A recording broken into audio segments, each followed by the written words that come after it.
বেশ কয়েক মাস আগে নীলা এ বাড়ির বউ হয়ে এসেছে।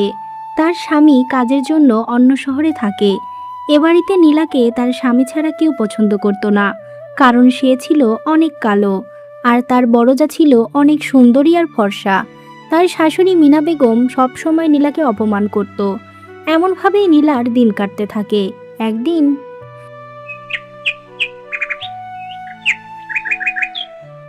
নীলা, ও নীলা, তুমি কোথায়? কখন থেকে ডাকছি, কথা কানে যাচ্ছে না?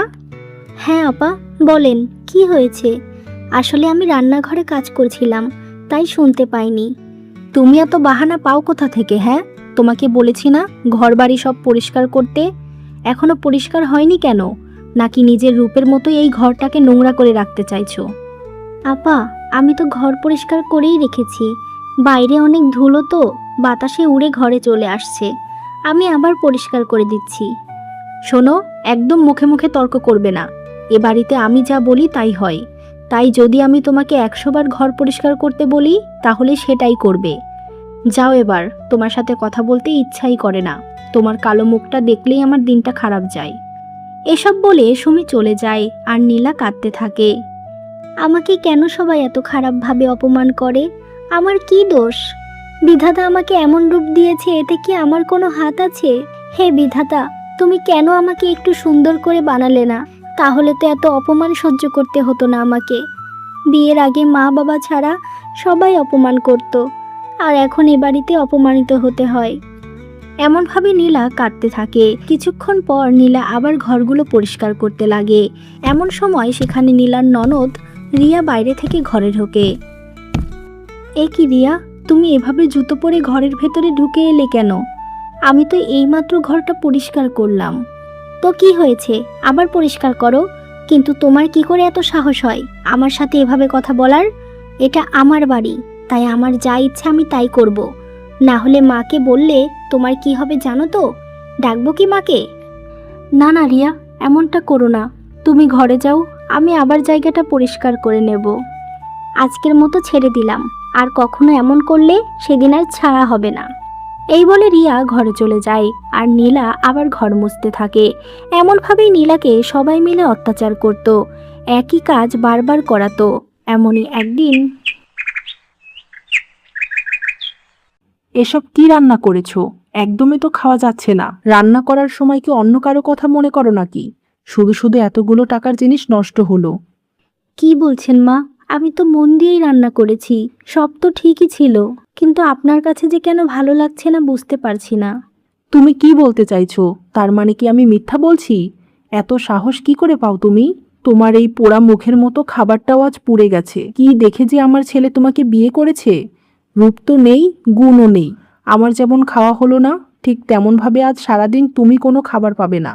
আর এটাই হলো তোমার শাস্তি। যাও এখান থেকে এবার। এই কথা শুনে নীলা আর কিছু না বলে সেখান থেকে চলে যায়।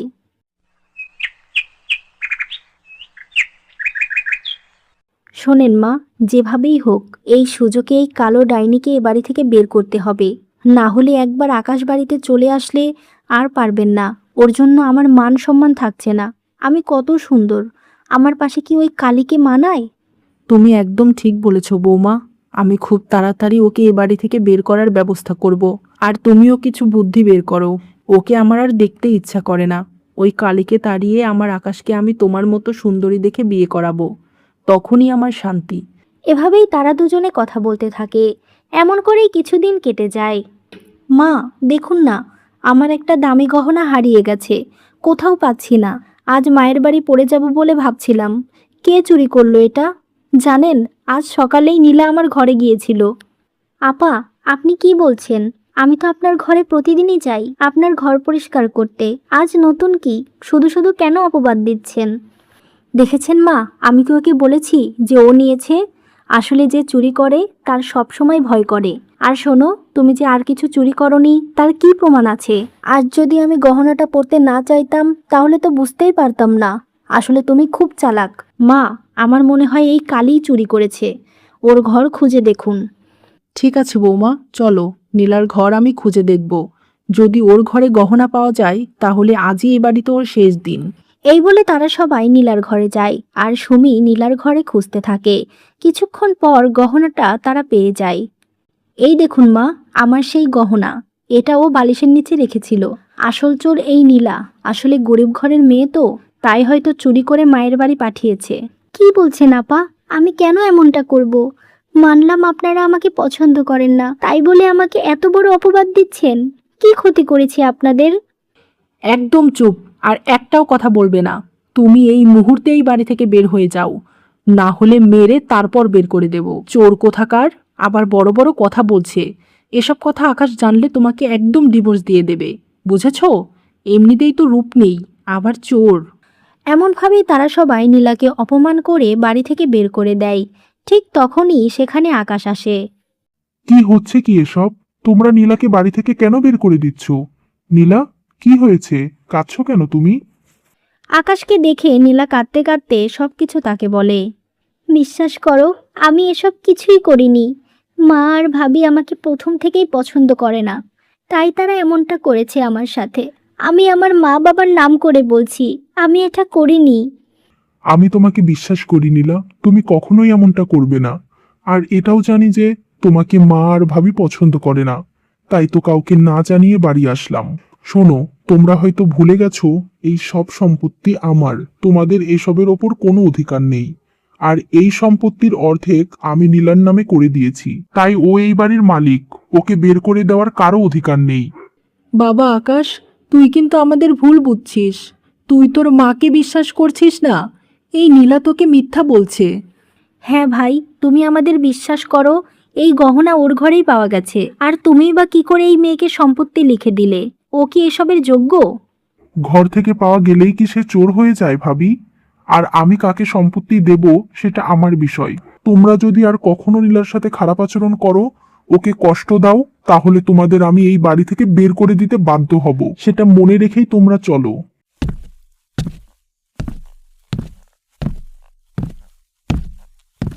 তুমি মা আর ভাবিকে এসব কি করে বললে? ওরা তো খুব কষ্ট পেয়েছে, বিশেষ করে মা। তুমি আমার জন্য তোমার মাকে কষ্ট দিচ্ছ, এটা ঠিক না। তারা হয়তো ভুল করেছে, কিন্তু নিশ্চয়ই একদিন ভুল বুঝতে পারবে। ওদের ভুলটা যেন বুঝতে পারে, সেটার জন্যই আমি এসব করেছি নীলা। আমি আমার মা, ভাই, ভাবি, বোন সবাইকে খুব ভালোবাসি। ওদের সাথে আমার রক্তের সম্পর্ক। কিন্তু তাই বলে কি তোমাকে অবহেলা করব, তোমাকে কষ্ট দেব? আমি ওভাবে বলেছি যেন ওরা শুধরে যায়। তুমি দেখবে এবার ভয় পেয়ে ঠিক হয়ে যাবে। আর এখন থেকে আমি বাড়িতেই থাকবো, তোমাকে ছেড়ে আর কোথাও যাব না। এই কথা শুনে নীলা খুব খুশি হয় আর আকাশকে জড়িয়ে ধরে।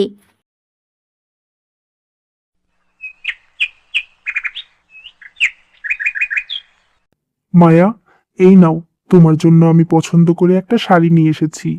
দেখো তো তোমার পছন্দ হয় কিনা। তুমি আমার জন্য শাড়ি নিয়ে এসেছো? কিন্তু কেন? কোনো তো অনুষ্ঠান বা কোথাও যাওয়ার নেই। আমার তো অনেকগুলো শাড়ি আছেই। তুমি যে কি বলো না, তোমাকে কিছু গিফট করতে আমার আবার কারণ লাগবে নাকি? তুমি আমার একমাত্র সুন্দরী বউ, তোমাকেই তো আমি সবকিছু দেব। আর ভালোবাসার মানুষকে কিছু দিলে মনটা ভালো থাকে, বুঝেছো? হুম, বুঝতে পেরেছি। আর তুমি যখন নিয়েছো, তখন আমার অবশ্যই ভালো লাগবে। আমি শাড়িটা একদিন পরবো। ঠিক আছে, তাহলে এটা রেখে দাও, আমি একটু আসছি, কিছু কাজ আছে তো। এই বলে আকাশ চলে যায়। আমি তো কখনো ভাবতেও পারিনি যে এই বাড়িতে এসে আমি এতটা ভালোবাসা পাবো। সত্যি, তারা ধনী হলেও মনটা অনেক ভালো, কোনো অহংকার নেই তাদের। আমি হয়তো সত্যিই এই বাড়িতে সুখী হব। এখন থেকে মন দিয়ে সংসার করব। আর অন্য কিছু ভেবে আকাশকে কষ্ট দিয়ে লাভ নেই। নিশ্চয়ই নিলয় আমার থেকেও ভালো কাউকে জীবনে পাবে। এমনভাবেই মায়া নানা রকম কথা ভাবতে থাকে। এইভাবেই হাসি খুশিতে মায়ের দিন কাটতো। এরপর কেটে যায় 2 বছর।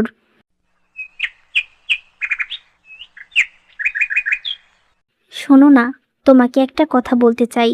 অনেক দিন হলো বলবো ভাবছি, কিন্তু খুব লজ্জা লাগছে। কি এমন কথা বলবে যে লজ্জা লাগছে? বলে ফেলো, কোনো সমস্যা নেই।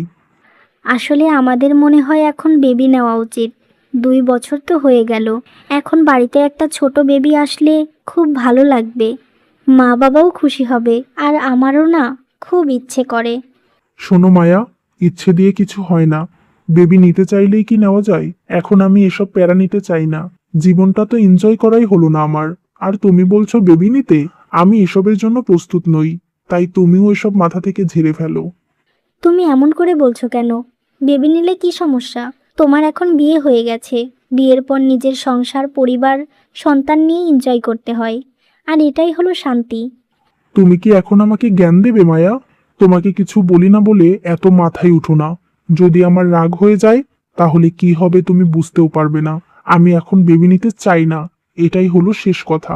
ভালো ভালো খাচ্ছো, পড়ছো, এই নিয়েই শান্তিতে থাকো। এই বলে আকাশ রাগ করে চলে যায়, আর মায়া মন খারাপ করে দাঁড়িয়ে থাকে।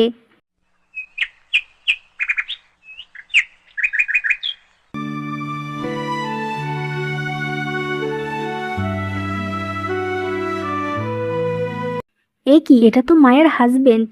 এই মেয়েটাকে নিয়ে কোথায় যাচ্ছে? আর এমনভাবে তারা যাচ্ছে, মনে হচ্ছে যেন খুব আপনজন। আমাকে দেখতেই হবে। হ্যাঁ সুমি, বল। কতদিন পর কল করলি?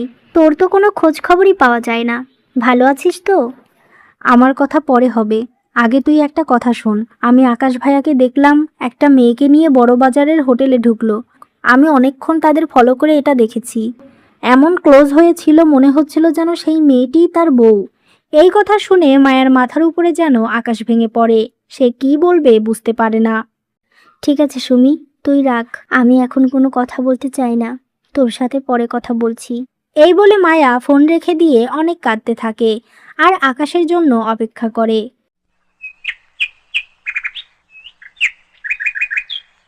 তুমি কোথায় গিয়েছিলে? এত দেরি হলো কেন বাড়িতে ফিরতে? তোমাকে কি সবকিছুই বলতে হবে? একটা ইম্পর্টেন্ট কাজে ব্যস্ত ছিলাম, তাই আসতে দেরি হয়েছে। যাও, এবার খাবার রেডি করো, খুব খিদে পেয়েছে। কেন, খেয়ে আসোনি? দুজন মিলে একটা ভালো রেস্টুরেন্টে খেয়ে নিলেই তো পারতে। শুধু শুধু খিদেই কষ্ট করার কি ছিল? দুইজন? কিসের দুইজন? কি আজে বাজে কথা বলছো তুমি? ক্লিয়ার করে বলো, কিছু কি হয়েছে? হয়েছে অনেক কিছু। তুমি কি করে এটা করতে পারলে? ভেবেছিলাম তুমি আমাকে কত ভালোবাসো, তাই সব কিছু ভুলে তোমাকে ভালোবেসেছি। এই পরিবারকে আপন করে নিয়েছি। আর সেই তুমি একটা মেয়েকে নিয়ে হোটেলে থেকে এসেছো? ও, তার মানে তুমি সবকিছু জেনে গিয়েছো। ভালোই হয়েছে। তাহলে শোনো, আমি অন্য মেয়েদের সাথে সময় কাটাতে ভালোবাসি। এতে তোমার কিসের প্রবলেম? কোনো কিছুর তো অভাব নেই তোমার। শুধু কি সোনা, গহনা, শাড়ি এগুলো দিলেই ভালো স্বামী হওয়া যায়? আমি কিছুদিন আগেই তোমাকে বেবি নেওয়ার কথা বলেছি, কিন্তু তুমি না করলে। আর এখন শুনছি তুমি অন্য মেয়েদের সাথে। ছি! ঘরে বউ থাকতে অন্য মেয়েদের সাথে কিসের সময় কাটাতে হয় তোমার? আমি তোমাকে ভালোবাসি, আর তুমি চরিত্রহীনের মতো মেয়েদের পিছে ঘুরছো। শোন, আমাকে একদম চরিত্রহীন বলবি না। আমি যে মেয়েদের সাথে সময় কাটাই তাদের হাজার হাজার টাকা দেই, বুঝলি? তোর থেকেও সুন্দরী মেয়েদের সাথে আমি রাত কাটাই। আর তোকে তো আমার আর ভালোই লাগে না। তোর কাছে একদম থাকতে ইচ্ছা করে না আমার। তাহলে বেবি নেব কেন বল? আর আমার এসব সহ্য করতে না পারলে চলে যাই বাড়ি থেকে। ছি! তুমি এত নীচ! আমি কিছুতেই এই সংসার করব না। তোমার মতো চরিত্রহীনের সাথে থাকা আমার সম্ভব না। তুমি তোমার মতো থাকো। যে কিনা মাত্র 2 বছরেই আমার প্রতি ভালোবাসা হারিয়ে ফেলেছে, সে কখনো কারো স্বামী হওয়ার যোগ্যতা রাখে না। আসলে ধনী ঘরের ছেলেরা এরকমই হয়, তোমার মতো চরিত্রহীন হয়। এই বলে মায়া এ বাড়ি ছেড়ে তার মায়ের বাড়িতে চলে যায়। আমার সোনা মা, তুই এসেছিস? কতদিন পর তোকে দেখলাম। তা জামাই কোথায়? ওকে ভেতরে নিয়ে আয়। এবার কিন্তু বেশ কিছুদিন থাকবি। হ্যাঁ মা, থাকবো। সারা জীবনের জন্যই থাকবো এই বাড়িতে। আর কোথাও যাওয়ার নেই আমার। কি হয়েছে মা আমার? তোকে এমন লাগছে কেন? ও বাড়িতে কেউ কিছু বলেছে নাকি? তুমি চুপ করো তো। ও বাড়িতে কেউ কেন ওকে কিছু বলবে? আমার মেয়ে ও বাড়িতে খুব ভালোই আছে। হয়তো আকাশের সাথে একটু ঝগড়া হয়েছে, তাই এমন বলছে, তাই না মা? ঝগড়া হয়নি মা।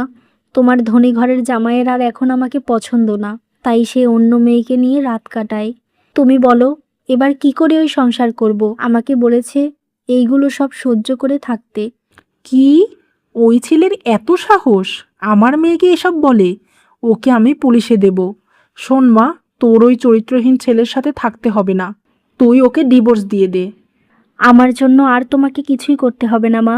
তুমি আমার জীবনটা নষ্ট করে দিয়েছো। 1000 বার বলেছিলাম আমি ধনী ঘরের ছেলেকে বিয়ে করতে চাই না, কিন্তু তুমি আমাকে জোর করে বিয়ে দিলে, অথচ যে ছেলেটা আমাকে সত্যিই ভালোবাসতো সে এখন পাগল হয়ে রাস্তায় রাস্তায় ঘুরে বেড়ায়। এটাই হলো প্রমাণ মা, যে মা বাবা সব সময় সঠিক সিদ্ধান্ত নেয় না। আমি জানতাম এমন কিছুই একদিন হবে। বারবার বলেছিলাম শুধু টাকা দেখে পাগল হয়েও না, কিন্তু তুমি তো আমার কোনো কথাই শুনলে না। দিলে তো মেয়ের জীবনটা নষ্ট করে। আমার খুব ভুল হয়ে গেছে মা, আমাকে তুই ক্ষমা করে দে। আমি জেদ করে খুব ভুল করেছি, অন্যায় করেছি। আমি যে এটা চাইনি। ভেবেছিলাম তোর এখানে বিয়ে হলে তুই সুখী হবি। মা রে, একটা ভুলের জন্য জীবনটা নষ্ট করে দিস না। তুই নতুন করে আবার বাঁচ। নতুন করে জীবন শুরু করা কি এতই সহজ মা? তুমি ছোটবেলা থেকে গরিবদের ঘৃণা করেছো, আমাকে ওদের সাথে মিশতে দাওনি। আজকে তোমার জন্য একটা ছেলে পাগল হয়ে গেছে, আবার তোমার জন্যই তোমার মেয়ের জীবনটা শেষ হয়ে গেল মা। আমি ওকে ডিভোর্স দেব, কিন্তু আমার নামের আগে ডিভোর্সি শব্দটা থাকবে। এটা কেউ মুছতে পারবে না। এমনটা তো হওয়ার কথা ছিল না মা, তুমি সব শেষ করে দিলে। এই বলে মায়া কাঁদতে কাঁদতে ঘরে চলে যায়। আমাকে তুই ক্ষমা করে দে মা, আমার ভুলের জন্য আমার মেয়েটার জীবন শেষ হয়ে গেল। কেন এত অহংকারী মা আমি? কেন নিজেদের নিয়ে এত গর্ব করেছিলাম? আজ আমার জন্য আমার মেয়েটা কত কষ্ট পাচ্ছে। হে বিধাতা, তুমি আমার মেয়েকে ভালো রাখো। আমি কথা দিচ্ছি সারা জীবনে কখনো কাউকে ছোট করব না, অহংকার করব না আমি।